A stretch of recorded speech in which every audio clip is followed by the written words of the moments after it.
Hi, I'm Joy Kelly. This is Cook with Joy, and today we're going to make one of my favorites, vegan tomato soup. Now, I love tomato soup. I've loved it my whole life, and when I was little, we had those little cans of Campbell's tomato soup. Do you know those cans? And I loved them with Velveeta grilled cheese sandwiches. It was my favorite thing. And as I got older, of course, I learned that that was not so good for me. And so I was kind of bereft. I found a great vegan tomato soup recipe. It was hard to find the grilled cheese part of the thing with gluten-free bread, and I'll show that in another video. But today I'm going to show you a really super quick vegan tomato soup that you can make in minutes, and you'll love it. You won't miss anything about the dairy that's in traditional tomato soup. And I want to tell you why tomato soup is so good for you. I had no idea. There are several reasons. Hold on just one second.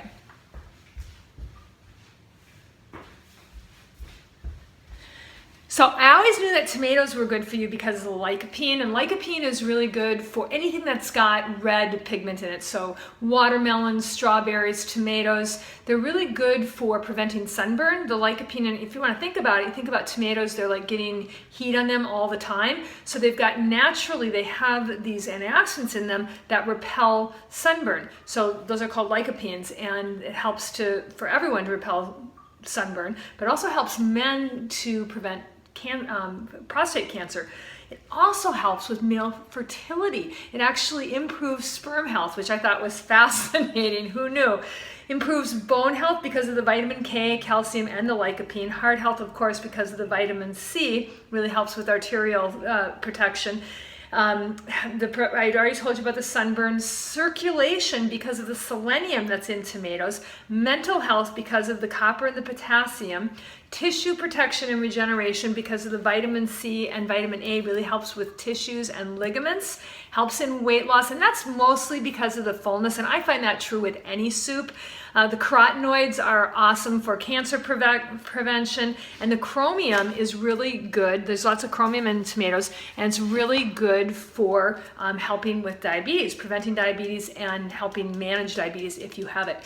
Now, most of us probably buy tomato soup, and maybe if you're not buying Campbell's anymore, you've graduated to something like this organic Imagine, and this is really delicious, and they have a low sodium version, so this is light in sodium, and the sodium content is only 300 milligrams. Now, if you've listened to my videos before, you know that I want you to match the number of milligrams of sodium to the number of calories that are in a serving.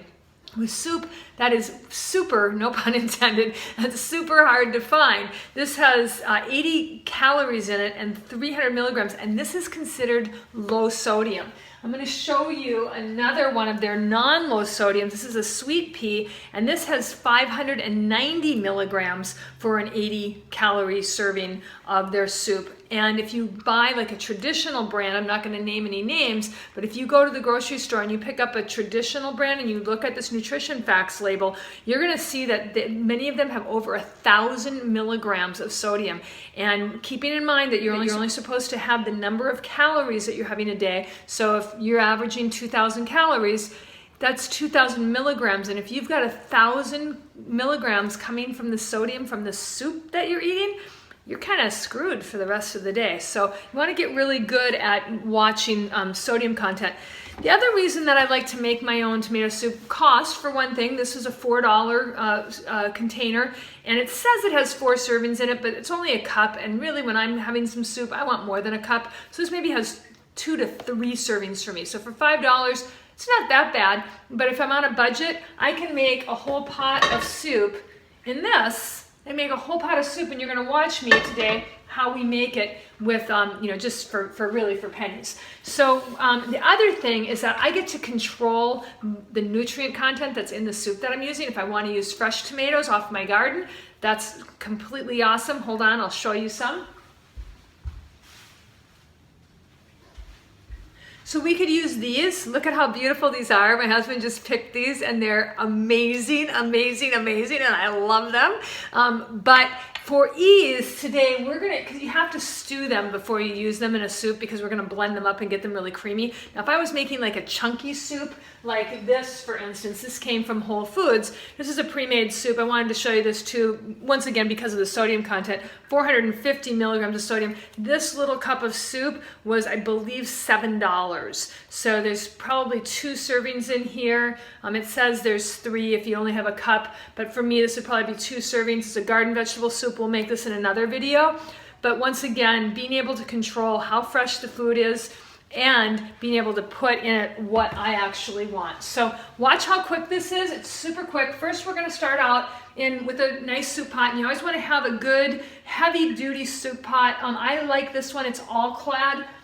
And I like to get the olive oil. We're just putting a teaspoon of olive oil in there. Really nice extra virgin olive oil. Just a teaspoon. But if you've watched my other videos, you know that you could just put some vegetable broth in here if you were trying to manage your weight. And I just like to use a little bit of oil because I like the flavor. We have many, many, many thousands of taste buds on our tongue, but the 3 dominant ones are sugar, salt, and fat.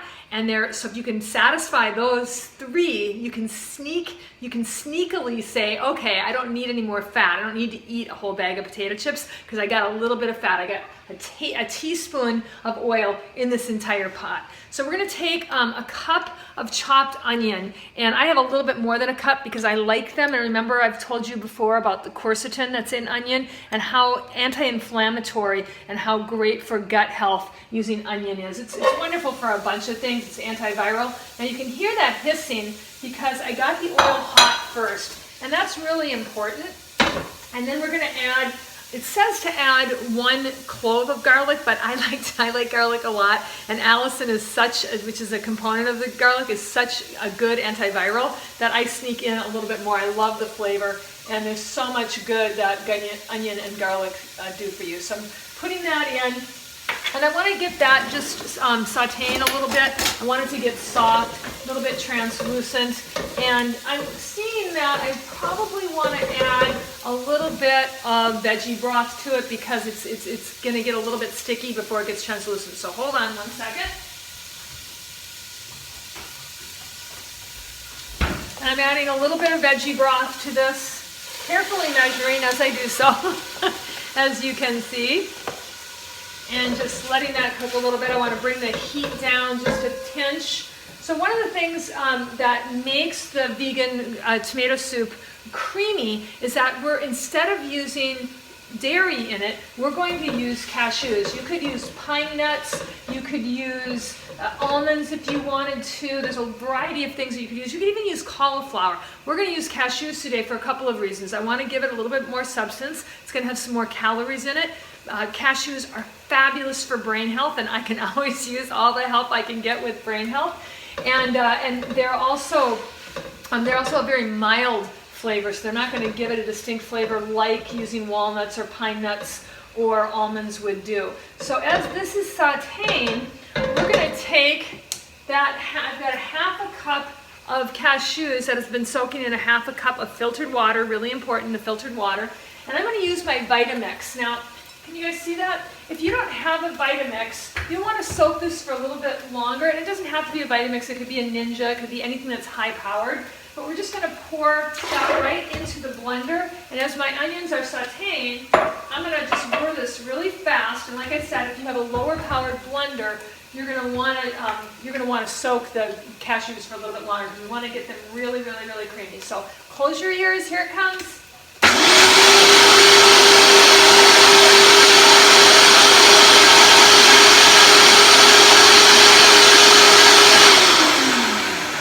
Okay, so that's good. How are my onions doing? They're looking pretty good. I'll let those go a little bit longer, and probably it'd be good to shut the blender off all the way, yeah? All right, so that's shut off. And next, what we're going to do is we're going to add the stewed tomatoes. Now, if you wanted to, you could do 4 cups of stewed tomatoes, and you could go through the whole thing of making stewed tomatoes. I like to buy stewed tomatoes, and there's so many good options. Now, once again, we're going to check for the sodium content, and what you're looking for is no salt added. So if you can see this down at the bottom, no salt added. This is one of my favorite brand names, Bio Nature, And they are affordable organic tomato, and they don't add any salt at all. So the sodium in this is exactly what you would expect from tomatoes naturally. 30 milligrams of sodium, 30 calories. Imagine that. Nature knew what they were doing. So I'm going to shut the onions off. Now you can get these in a can, or you can get this Pommy brand in a Tetra Pak. These are not whole, so I'm not going to use these today. I'm going to use these, and then I'm also going to use some fire roasted by Muir Glen just to give it a little bit of extra kick. I do want to tell you about just traditional, now these are not bad. This is Whole Foods brand. It's called 365. It's got a non-BPA lining, and I like that, but it has 220 milligrams of sodium. Now, if you compare this to the big names that are out there, that's much lower, but you know they've added salt to this, and a lot of times they do that so that, once again, remember we talked about the 3 dominant taste buds, salt, sugar, and fat? They are tricking you into thinking that you love this because it's feeding your salt taste buds on your tongue. So we're gonna avoid using that one, and we're gonna use the Bio Nature, and we're just gonna add the tomatoes and the onions and the garlic, and we're gonna add those to the blender. We're gonna blend it all up, and then all of that is simply gonna go into a saucepan. It's really, really, really gonna be fast. So I'm going to actually add this first to the pan so that I can just get a little bit of that onion flavor already kind of cooking in with those stewed tomatoes. Just a little bit of that. And then I'm going to pour that into the Vitamix. So this could get a little bit messy. Let me get a little towel here, and we're just going to pour that into the Vitamix. Let's hope this all works. That's why I put on this cute little apron today.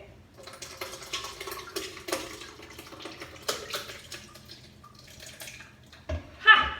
I did it without even spilling myself. Not too bad. Now there's a little bit of onion left in the bottom of the pan, and we don't want to have any chunks in this soup at all. So I want to use the same pan just because I'm lazy and I don't want to have to clean it. So we're gonna, I'm gonna scrape that all and make sure that I get it all into the pan. Every last little bit. Yum, yum, yum. I wish you guys could smell this. They're gonna do that someday. I think they're gonna get a smelling feature on YouTube. I think that's gonna happen. And I'm gonna add one more can because the 4 cups of the stewed tomatoes would equal about 3 14-ounce cans. So that's what I'm putting in right now. And last little thing, this has got the fire roasted extra component to it. And I'm gonna blend that all again, so wait 1 second while I make a bunch of noise.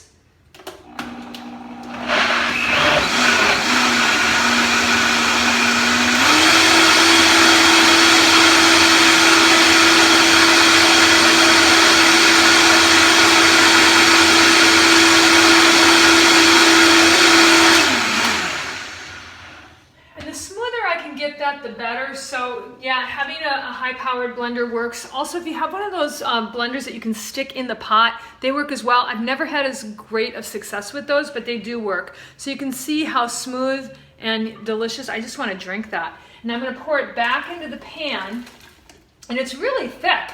You see how thick that was? I gotta show you that. That is super thick. And that's just from using the cashews. I mean, this is thicker than the tomato soup that I just got out of that other can.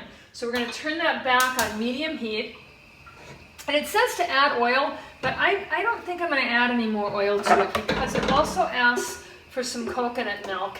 And I think the coconut milk is going to give it a real creaminess that I'm looking for. And I also know there's some added benefits to adding the coconut milk. So I think I'm going to avoid the extra olive oil, but I am going to put in a 1/4 cup of coconut milk. See how that does? Oh, yummy. This is going to be so good. You guys want to come over afterwards? And we could all eat this together. This looks delicious. Delicious. And it also says to add a tablespoon of sugar. And I'm going to add just a tinge of sugar, not a whole tablespoon. I don't even really keep much sugar around the house, but I've got these little packets. So that I use the little packets and I use sugar in the raw. And I keep them in packets because I don't use very much. It doesn't get crystallized. And so when I do use it, it's still soft and really ready to go. I'm also going to add just a little tinge of salt. And then I'm going to add a little bit of basil. And it says to use dried basil or fresh, either one. So I'm going to add fresh. And I'm going to take it now. When you do basil, what you want to do is you kind of want to roll it up together, and then you want to do what's called chiffonade. And chiffonade is a really thin little strip that we're cutting. So let me just show you what that looks like. So when you roll it up and you cut it, can you see how tiny that is? See how teeny tiny? So that's chiffonade. And we're going to cut it up really small. And I'm going to have about a tablespoon of that in the soup. And that's just going to really bring out the flavor of the tomatoes. The Italians really knew what they were doing when they grew tomatoes and basil together, I think. I can't think of anything I would love better. Now, as you can see when I'm cooking, I'm not big on measuring. So I like to put everything together so it's right there, so I don't have to go, oh shoot, what did I forget? And I'm not having to constantly refer to my recipe. But this is looking just amazing. The smell is outrageous. I want to show it to you. And this is what I am going to be having for dinner tonight. We had kind of a crazy week of eating lots of stuff that I maybe shouldn't have. But look at how beautiful that is. Once again, oh shoot, that got on the camera. I'm going to post this on my website. And bon appetit. See you next time.